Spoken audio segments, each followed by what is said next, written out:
Olá pessoal, bom dia, boa tarde, boa noite a todos os senhores que são inscritos no nosso canal Anotações de Processo Civil.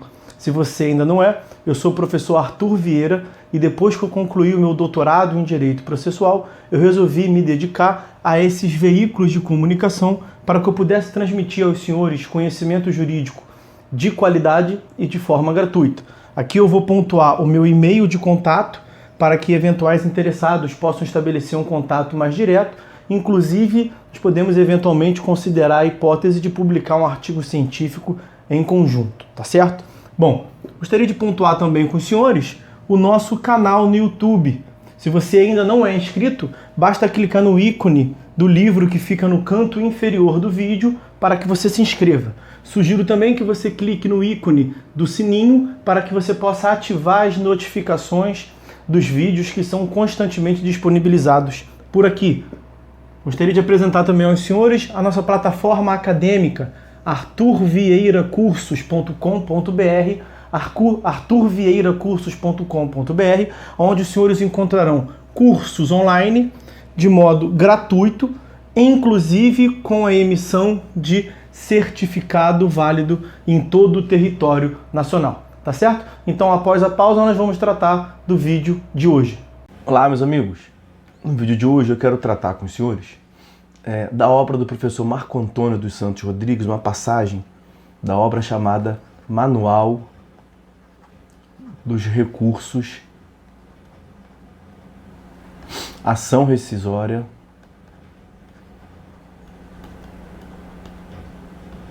e Reclamação. Como adiantado, da obra do professor, esta obra é do professor Marco Antônio dos Santos Rodrigues. O que eu separei para falar aqui com os senhores hoje são os objetivos dos recursos.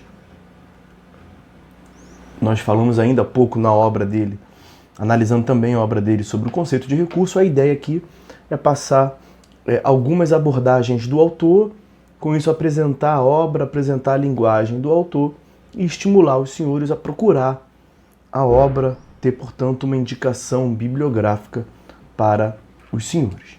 A obra a qual eu faço menção é essa, a capa é essa que aparece na tela aí para os senhores, e o que nós vamos, então lá, editora Gen Atlas, tá? E o que nós vamos, a parte que nós vamos consultar é essa que está na tela, como eu havia mencionado, são os objetivos dos recursos, reforma, anulação e integração. Dispõe o autor. O nosso conceito também menciona os objetivos dos recursos, que podem ser 3: reforma, anulação e integração ou mero esclarecimento. Recursos buscam reforma da decisão quando há uma alegação de erro no julgamento, o chamado error in iudicando, isto é, quando há alegação de um erro na apreciação da causa, seja fático ou quanto às normas aplicáveis para sua solução. Trata-se de um erro na apreciação do mérito de uma demanda. Por exemplo, foi aplicada indevidamente uma norma jurídica ao caso, como na hipótese de um magistrado haver julgado a demanda com base no entendimento de ser relação sujeita a uma responsabilidade civil objetiva, mas à parte prejudicada deveria ser aplicado o regime da responsabilidade civil subjetiva. Provido o recurso, deve haver a reforma da decisão atacada. Quando ocorre um erro na aplicação das regras do procedimento aplicáveis à demanda, haverá o objetivo recursal de anulação da decisão. Por exemplo, é a hipótese em que seria necessário coletar provas, mas houve o julgamento antecipado do mérito da demanda. Nesse caso, verifica-se um suposto erro no procedimento ou chamado error in procedendo. No entanto, embora os recursos possam ter o objetivo de anular uma decisão, esse não é resultado que usualmente um recurso obterá. Isso porque a anulação de um pronunciamento judicial, via de regra, leva a um retorno na marcha processual, distanciando as partes da tutela jurisdicional final e, portanto, da solução do conflito de interesses. Por isso, sempre que possível, o ato viciado será aproveitado ou corrigido sem a necessidade de decretação de nulidade. Nesse sentido, o parágrafo 1º do artigo 938 do Código de Processo Civil consagra que eventuais vícios sanáveis serão corrigidos no próprio tribunal ou em primeiro grau, intimadas as partes. Veja-se que o dispositivo em questão estabelece que o relator determinará a realização ou a renovação do ato processual. Cuida-se de verdadeiro dever do relator, em nome dos direitos de acesso à prestação jurisdicional justa e à duração razoável do processo.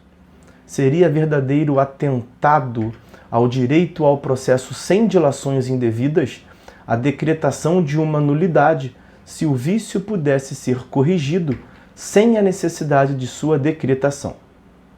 Por exemplo, imagine-se que é verificado em sede recursal que determinada recorrente pessoa jurídica deixou de juntar ao longo do processo seus atos constitutivos, o que é necessário para confirmar se a representação está regular. Trata-se de típico vício que pode ser sanado em sede recursal, conforme prevê o artigo 76 do CPC. Nessa linha, dado que a anulação da decisão recorrida deve ser uma excepcionalidade, uma última opção ao órgão julgador, o parágrafo 2º do mesmo artigo prevê que o relator, sempre que possível, prosseguirá no julgamento do recurso, o que será aplicado nos casos em que o recurso cumula pedido de anulação com o de reforma do decisum impugnado.